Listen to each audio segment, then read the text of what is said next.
Hi everyone, Amelis here from the Dollar Bells, and I'm here to tell you something you already know.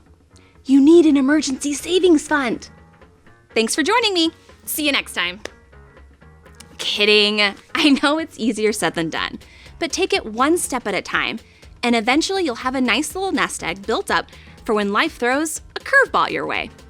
Let's tackle this one together. Sports references. First things first, make a goal. In theory, experts say you need enough savings built up to cover 3 to 6 months in living expenses. Everything from your mortgage to your groceries. Yeah, well, we have one thing to say to you experts. Easy for you to say. Set smaller goals, like $1,000 at a time, and work on achieving those. And no, it's not going to happen overnight. Try to save a set amount out of every paycheck, even as little as 5%. It will add up faster than you think. Open a separate savings account.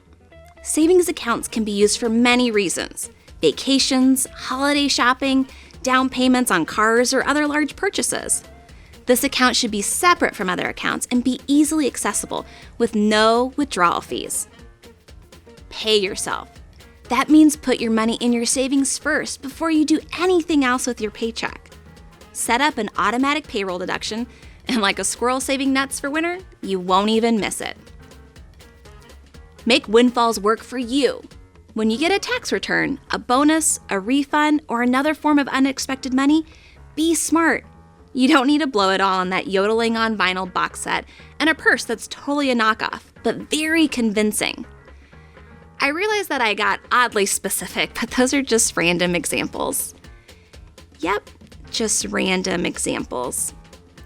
Anyway, stick at least part of that windfall away for your emergency savings fund, and you'll help boost your balance. Sell your stuff. According to a survey by eBay and Nielsen, the average household has more than $3,000 worth of junk they don't need. Figure out what you can get rid of and post it on eBay, Facebook Marketplace, or Nextdoor. There's lots of ways to get rid of your stuff online, so take advantage of them. Make more money. If it were only that easy, right? Well, it might be. Pick up a few extra hours if you can. Open yourself up for some freelance work if that applies to your industry. Apply for that promotion you deserve. Or even get a side gig, a few hours every week.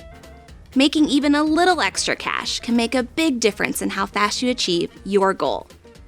There's no sugarcoating it. It will probably take some time and effort to get to that magic emergency fund balance. But once you've gotten your fund in place, you'll be able to see those curveballs coming and knock them out of the park. Because sports references. Thanks for watching, and I'll see you next time.